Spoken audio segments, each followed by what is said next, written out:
မြမနိုင်ငံရေးအတွေးခေါ်အပိုင်း18အစိုးရကိုမကောင်းဆိုးဝါးအဖြစ်သတ်မှတ်တဲ့ဗမာမင်းခေတ်ကအယူဆကိုဘယ်လောက်ထိလက်ခံနေတယ်လဲဆိုတာနဲ့ပတ်သက်ပြီးဆရာမောင်ကြီးကစမ်းစစ်ထားတာကိုမြမနိုင်ငံရေးအတွေးခေါ်အပိုင်း18မှာဒီကနေ့တင်ပြပါမယ်အစိုးရနဲ့မပတ်သက်ခြင်းပေမဲ့နေရာတကာမှာအစိုးရကိုအားကိုးခြင်းပြီးအစိုးရကသာနေရာတကာမှာစွမ်းဆောင်နိုင်တယ်လို့ယုံကြည်ပုံကိုလည်းစမ်းစစ်ထားပါတယ်။ရှေးဟောင်းအယူဆအစွဲလန်းတွေဟာအင်္ဂလိပ်ကိုလိုနီခေတ်မှာလည်းတနည်းမဟုတ်တနည်းရှင်သန်ခဲ့ပြီးခဏခေတ်ထိဆက်လက်ရှင်သန်နေတာကိုတွေ့ရပါတယ်။ဖာစာပါလာအစိုးရအဖွဲ့ဝင်ဝန်ကြီးတဦးကို1955မှာသတင်းတောက်တဦးကတွေ့ဆုံမေးမြန်းတော့ကျုပ်တို့ဟာရန်သူမျိုး၅ပါးအကြောင်းငယ်စဉ်ကတည်းကကြားခဲ့ဘူးတယ်။ရေမီမင်းတကိုးနဲ့မချစ်မနစ်သက်သူကိုရန်သူမျိုး၅ပါးလို့နားလေတဲ့အတိုင်းအစိုးရကိုမကောင်းဆိုးဝါးရန်သူအဖြစ်အတက်နိုင်ဆုံးရှောင်ကျဉ်ကြဖို့တင်ကြားထားတဲ့အတိုင်းကျုပ်တို့ယုံကြည်ကြတယ်လို့အဲ့ဒီဝန်ကြီးကဖြေပါတယ်။မင်းကိုရန်သူမျိုး၅ပါးနဲ့ထည့်ထားတဲ့အတွက်မင်းဆိုတဲ့ဝေါ်ဝါဒကိုတင့်တော်တယ်လို့စားထိုးတဲ့တယ်လို့လွတ်တော်အမတ်တူကဖာစာပါလာအစိုးရကိုတင်သွင်းခဲ့ဥပါတယ်။ဗိုလ်ချုပ်ကြီးနေဝင်းကလည်းအစိုးရနဲ့ပြည်သူအတူတူဖြစ်နေပြီမို့ရန်သူမျိုး၅ပါးထဲမှာအစိုးရမပါတော့ဘူးလို့1964ဇန်နဝါရီလမှာကျင်းပတဲ့တောင်သူလယ်သမားပုတ်ပါညီလာခံမှာပြောခဲ့ပါတယ်။ဒါပေမဲ့ရော်ကြီးမပေးဘဲအတင်းအဓမ္မသိမ်းယူမှုထင်တယ်လို့ဖမ်းဆီးထိန်းသိမ်းမှုငွေဆက်ကူတရားမဝင်ကြောင်းကြေညာမှုအနိုင်ကျင့်မှုစတဲ့ဆိုရှယ်လစ်အမည်ခံစစ်အစိုးရရဲ့မတရားမှုတွေကြောင့်ရန်သူမျိုး၅ပါးတွေက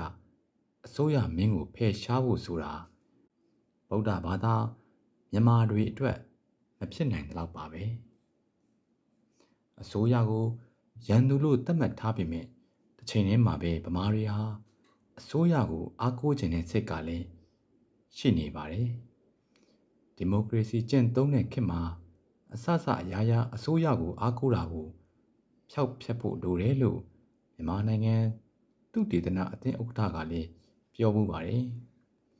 မြန်မာတွေဟာကိုယ်နဲ့ဓာတ်ရိုက်မပတ်သက်တဲ့ကိစ္စကိုစိတ်မဝင်စားတဲ့အတွက်တက်တည်လိုက်ရမှာနဲ့အမှန်တိုင်းပြောရမှာတိတ်ကိုဝင်လေးတယ်လို့ဆိုပါတယ်ရဲကိုကူညီဖို့လူတိုင်းမှာတာဝန်ရှိတာမို့အင်္ဂလန်မှာရဲကိုကူညီတာဟာ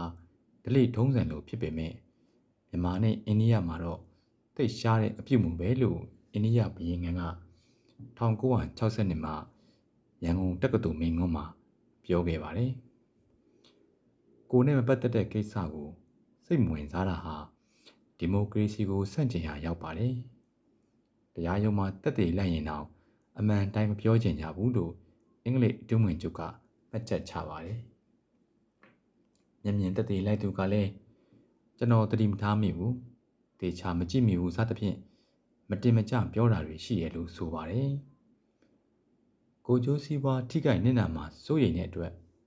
ကိုနဲ့မဆိုင်တဲ့ကိစ္စကိုရှောင်ရှားတာဟာဒီမိုကရေစီနဲ့မသင့်တော်တဲ့စိတ်ထားပဲဖြစ်ပါတယ်လွတ်လပ်ရေးရတော့လေ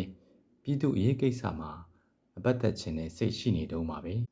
အရက်ထဲမှာတစ်ခုခုဖြစ်ပြီးဆိုရင်တွားမကြည့်ကြလိမ့်နဲ့တက်တည်လိုက်နေရအောင်မယ်လို့ပြောတာမျိုးမကြာခဏကြားရတယ်လို့ဖာစာပါလာပြည်ထောင်ရေးဝန်ကြီးက1953မှာပြောမှုပါတယ်ဒီလိုမပတ်သက်ခြင်းဟာဗမာရဲ့အားနည်းချက်သာဖြစ်ပြီးနိုင်ငံရေးပါတီစနစ်နဲ့မဆိုင်ဘူးလို့အဲ့ဒီဝန်ကြီးကပြောသွားပါတယ်အထက်လူကြီးကိုစန့်ကျင်တာဟာအကျိုးမရှိဘူးမရင်ကျေးဘူးလို့ဗမာတွေကယူဆပါတယ်ဗမာမင်းလက်ထက်ကလေးကရလာတဲ့အကျင့်မှုအယိုးဆွဲနေတဲ့အတွက်ဖျောက်ဖျက်လို့မရနိုင်တယ်လို့ဖြစ်နေပါတယ်အာဏာပိုင်ကိုမဆန့်ကျင်ရဲတာဟာဗမာတလေပဲလို့တရားမျှတရေးပါတီကိုတီထောင်သူတရားသူကြီးဟောင်းဦးအေးမောင်ကပြောဦးပါတယ်ရွေးကောက်ပွဲကျင်းပပုံကိုမတရားဘူးထင်ရင်ပုံကံပြီးညှဉ်းညူနေမဲ့အစားတရားမျှတတဲ့ရွေးကောက်ပွဲဖြစ်အောင်လူတို့ကစူးစမ်းရပါလိမ့်မယ်ဒါပေမဲ့လက်တွေ့မှာဒီလိုလုပ်ရမှာကိုကြောက်တဲ့လူကသိများတယ်လို့ ဦးအေးမောင်ကဆိုပါတယ်အခွင့်အရေးလိုချင်လို့အစိုးရကိုမျက်နှာလိုမျက်လျာလောက်တာဟာဒီကနေ့ထိရှင်သန်တဲ့ဒလိထုံးစံတစ်ခုဖြစ်နေတယ်လို့ဆရာမမောင်ကြီးကပြောပါတယ်ဗမာလူမျိုးဖို့မင်းမှုရန်ဖြစ်လာတော့မှပဲခြေနဲ့နှစ်သိမ့်နိုင်တဲ့ဘဝအခြေအနေကိုရောက်လာပါတယ်တဲ့ပုပ္ပလိကစီးပွားရေးလောကအသက်မွေးဝမ်းကြောင်းပြုသူတွေကလည်းအစိုးရအမှုထမ်းလောကနဲ့အဆက်အသွယ်ရှိဖို့ကြိုးစားကြရပါတယ်အစိုးရနဲ့ဆက်သွယ်ရှိထားမှပူပင်တော့ကကင်းဝေးနိုင်တဲ့သဘောပါပဲမျက်မှုရန်ဖြစ်ရတာဂုံရှိတယ်ဆိုတဲ့အယူဆကြောင့်အစိုးရရုံးမှာရရနေရကဝင်လုချင်သူတွေပေါ်များပါတယ်ခေတ်တွေသာပြောင်းလာတယ်မင်းဖြစ်ချင်တဲ့စိတ်ကတော့မပြောင်းသေးပါဘူးအင်္ဂလိပ်ကိုလိုနီခေတ်မှာအစိုးရအရာတန်းတွေမှာအာဏာပါဝါနဲ့အခွင့်အရေးတွေအများကြီးရှိတာမို့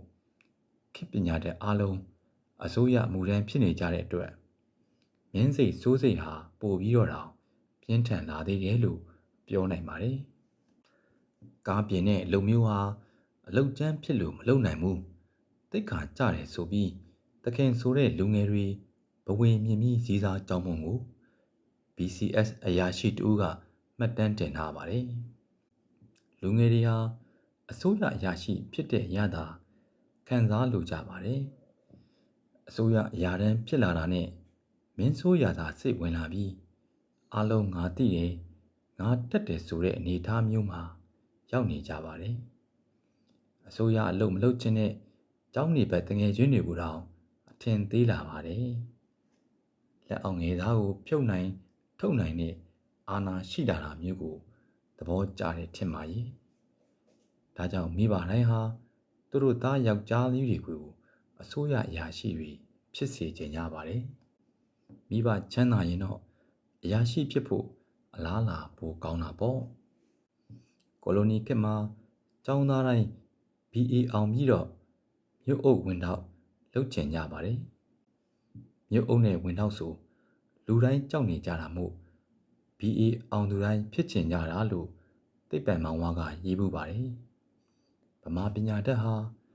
ပုပ္ပလိကစီးပွားရေးကိုစိတ်မဝင်စားပဲအစိုးရရုံးမှာအကူစရေးဝင်လုပ်ပြီးလကနည်းနည်းလေးရတာကိုပဲသဘောကျနေတယ်လို့အင်္ဂလိပ်ကုံတွေတူကရေးပူပါတယ်မျက်မှုရန်ဖြစ်ရတာကိုခဏထိဂုံယူနေကြတော့ပါပဲ1955ခုနှစ်ကအင်္ဂလိပ်စာရေးဆရာတူမြန်မာပြည်တခွင်ခရီးနေပြီးလေ့လာခဲ့ပါတယ်မျက်မှုရန်သိပ်ဖြစ်ခြင်းတဲ့စိတ်ဗမာတွေမှာပြင်းထန်နေတာကိုတွေ့ရပါတယ်တဲ့မျက်မှုရန်ဖြစ်ယာတို့ကြည်လီမင်္ဂလာရှိလီဖြစ်နေတာကြောင့်ဗုဒ္ဓဘုရားဟောကြားခဲ့တဲ့38ဖြာမင်္ဂလာထဲမှာအရာရှိကိုပါထည့်သွင်းပြီးဖြည့်ဆွတ်ဖို့လိုနေကြောင်းအကြံပေးထားပါတယ်တဲ့သူပြောတဲ့အတိုင်းသာဆိုရင်မင်္ဂလာတရား39ပါဖြစ်သွားနိုင်ပါတယ်ခင်ဗျာ